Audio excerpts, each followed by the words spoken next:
Hello and welcome students.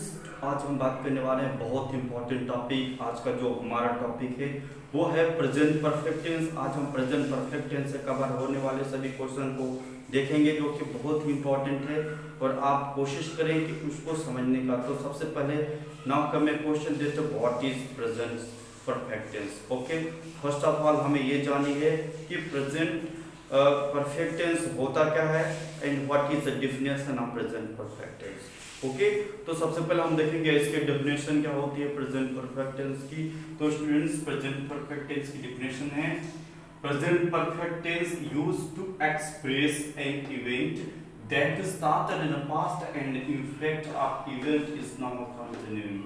Present perfect tense कब use होता है? एक्सप्रेस एन इवेंट, किसी हम इवेंट को जब एक्सप्रेस करते हैं, ठीक है, जो स्टार्ट पास्ट में होता है, ठीक है, और उसका जो प्रभाव होता है वो लगातार अब तक बना रहता है, अब तक उसका जो प्रभाव है वो कंटिन्यू रहता है। ठीक है, यहाँ तक बात समझ में आ गई होगी आपको।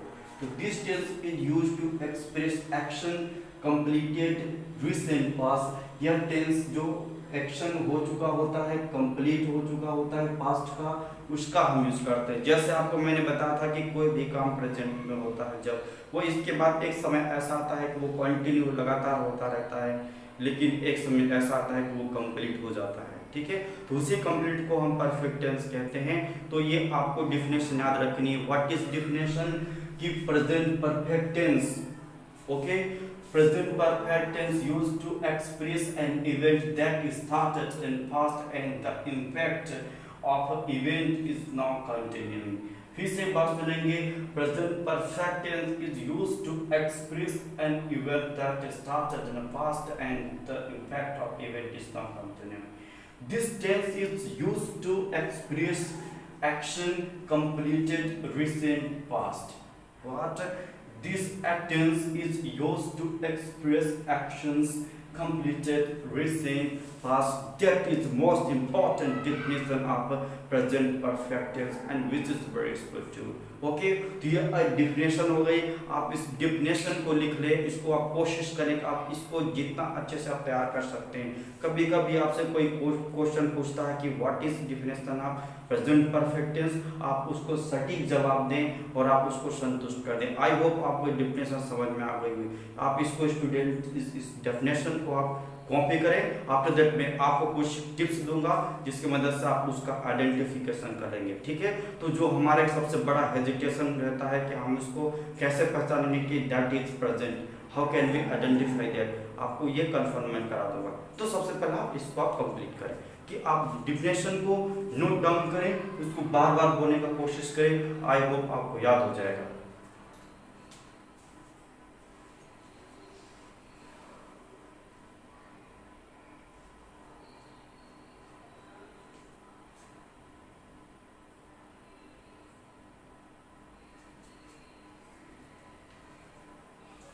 अब हम बात करते हैं कि प्रेजेंट परफेक्ट टेंस का हिंदी आइडेंटिफिकेशन क्या होता है। तो students, first of all you will have to know what is identification in Hindi.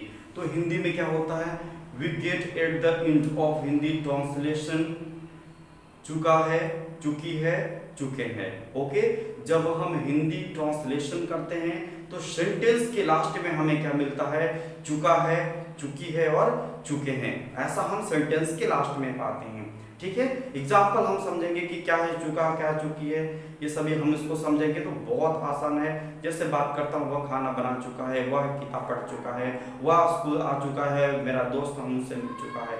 इस प्रकार से चुका है का प्रयोग होता है इसमें। ठीक है, तो ये जाने कि आप जिसमें भी चुका है, चुकी है, चुके आ रहे हैं, वो तो प्रेजेंट परफेक्ट टेंस होता है। लेकिन हम उसका इंग्लिश में कैसे आइडेंटिफाई करेंगे, ये सबसे इंपॉर्टेंट टॉपिक बनता है हर किसी के दिमाग में। तो उसको हम बहुत आसान तरीके से समझेंगे। ठीक है, तो उसका इंग्लिश में आइडेंटिफिकेशन के लिए आपको इसको दो चीज याद रखी होगी। पहली चीज जो है आपको इसमें वर्ब की याद रखनी होगी। What is verb used in present perfect tense. तो verb is used, verb third form of the verb. Okay, verb की थर्ड फॉर्म ही यूज होगी प्रेजेंट परफेक्ट में, याद रखें। इसकी हेल्पिंग वर्ब हो जाएगी हैज और हैव। ये दो चीज आप याद रखें। जब कभी भी सब्जेक्ट के बाद हैज है और वर्ब की थर्ड फॉर्म हो, वह स्टेटमेंट प्रेजेंट परफेक्ट टेंस का होता है। ठीक है, वह स्टेटमेंट क्या होगा, प्रेजेंट परफेक्ट टेंस का होगा।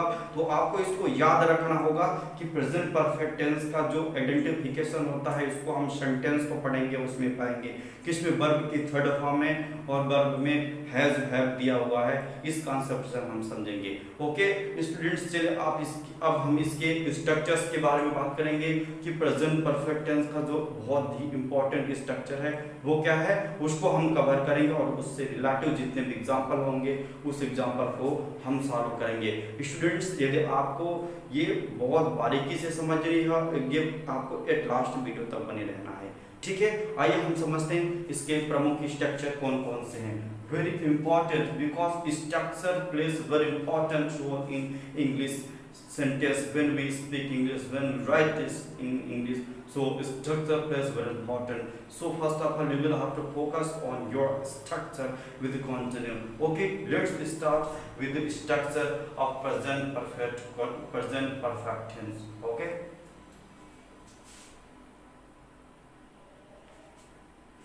तो स्टूडेंट आइए हम समझते हैं कि इसकी महत्वपूर्ण स्ट्रक्चर क्या है।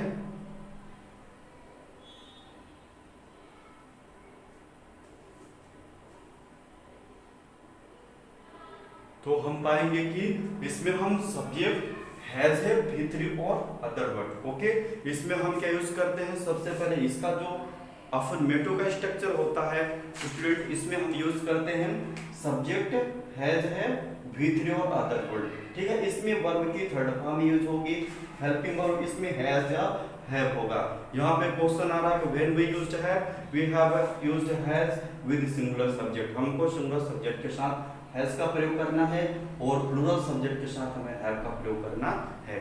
ओके, सब्जेक्ट हैज नॉट और हैव नॉट मींस हैजंट और haven't plus V3 plus other word, negative जब हम बनाएंगे। इसके बाद हम बात करें इसमें हैज हैव को पहले रखेंगे, हेल्पिंग वर्ब को पहले रखेंगे, इसके बाद सब्जेक्ट और वर्ब की थर्ड फॉर्म और अदर वर्ड। ये हो जाएगा इंट्रोगेटिव सेंटेंस। इंट्रोगेटिव और नेगेटिव इस प्रकार से बनेगा, WH वर्ड होगा, WH वर्ड को पहले रखेंगे, इसके बाद हैज और हैव को लगाएंगे, सब्जेक्ट V3 और अदर वर्ड। इसके बाद WH वर्ड को पहले, WH नेगेटिव होता है तो उसको हम हैजंट और हैवंट लिखते हैं, सब्जेक्ट V3 और अदर वर्ड। तो स्टूडेंट्स आप इसको कवर करें, इसके बाद मैं आपको कुछ इंपॉर्टेंट एग्जांपल बताऊंगा, उस एग्जांपल के मदद से आप कोशिश करें कि सारे टॉपिक को कवर करें। तो चलिए आप इसको नोट डाउन करिए।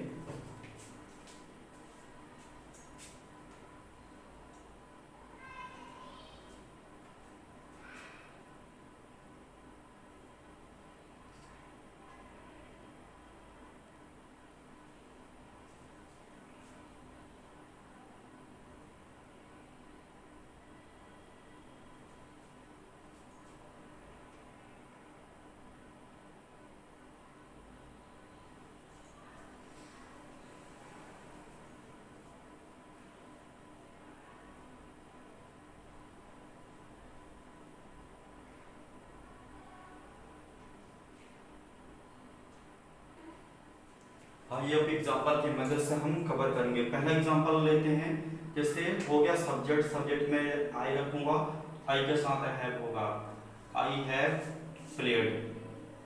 तो स्टूडेंट्स पहला एग्जांपल है आई हैव प्लेड, इसका मीन्स हुआ मैं खेल चुका हूं। ठीक है, दूसरा एग्जांपल हुआ यू है, यू के साथ भी हैव होगा, यू हैव वेट, आपने पढ़ लिया है। ठीक है, आप पढ़ लिया है। ठीक है, तीसरा एग्जांपल हो गया, तीसरा एग्जांपल हो गया he has come from school, he has come from school, वह स्कूल से आ चुका है। ठीक है, क्या होगा, वह स्कूल से आ चुका है, तो वह स्कूल से आ चुका है तो क्या हो जाएगा, he has come from school. ठीक है, इस प्रकार से आपको मैंने सेंटेंस दे दिया है और आप इसका नेगेटिव बनाएंगे, नेगेटिव में कुछ नहीं करना, इसके बाद नॉट लगा देना, ही आई हैवंट प्लेड। ठीक है, यू हैवंट रीड। ठीक है, he hasn't come from school. ठीक है, इसका हम इंट्रोगेटिव बनाएंगे तो हैज हैव को पहले रख देंगे, हो जाएगा ये has he come from school, interrogation mark हो जाएगा। ठीक है, तो इस तरह से हम आपको 6 एग्जांपल दे दिए हैं और उस 6 एग्जांपल के स्ट्रक्चर की मदद से आप 6 तरीके से किसी भी सेंटेंस को बना सकते हैं। आप बेसिकली और प्रैक्टिस करें और आई होप विदाउट प्रैक्टिस आपको समझ में नहीं आएगा। तो आप कोशिश करें कि सेंटेंस जो मैं स्ट्रक्चर दूँ उस स्ट्रक्चर के अनुसार आप कोशिश करें कि आप उस एग्जाम्पल की मदद से आप सॉल्व करें। सो आज तक का यहीं तक का क्लासेस है। Thank you so much.